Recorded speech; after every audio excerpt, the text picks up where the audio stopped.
24 November 4:45 Satkhira battalion 33 বিজিবির অধীনস্থ ভোমরা বিওপির একটি বিশেষ আভিযানিক দল অবৈধভাবে পারাপারের সময় একজন বাংলাদেশি নাগরিককে আটক করেছে।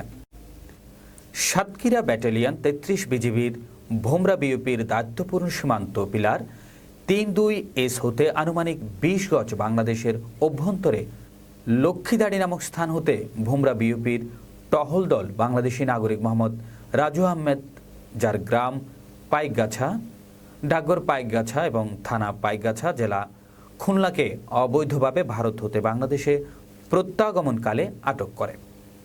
আটককৃত ব্যক্তিকে জিজ্ঞাসাবাদে জানা যায় 24 নভেম্বর 4:30 ভারতীয় দালাল চক্রের সহায়তায় অবৈধভাবে ভারতে গমনের উদ্দেশ্যে সীমান্ত গমন করে এবং বিএসএফ ধাওয়া করলে উক্ত বাংলাদেশি নাগরিক পালিয়ে বাংলাদেশে ফেরত আসে এবং বিজিবি টহল দল কর্তৃক ধৃত হয়। আটককৃত ব্যক্তিকে বিএসএফ ধাওয়া করার সময় লাঠি দিয়ে শারীরিকভাবে লাঞ্ছিত করে। উল্লেখ্য, আটককৃত ব্যক্তিকে সাতক্ষীরা সদর থানায় সোপর্দের কার্যক্রম প্রক্রিয়াধীন রয়েছে।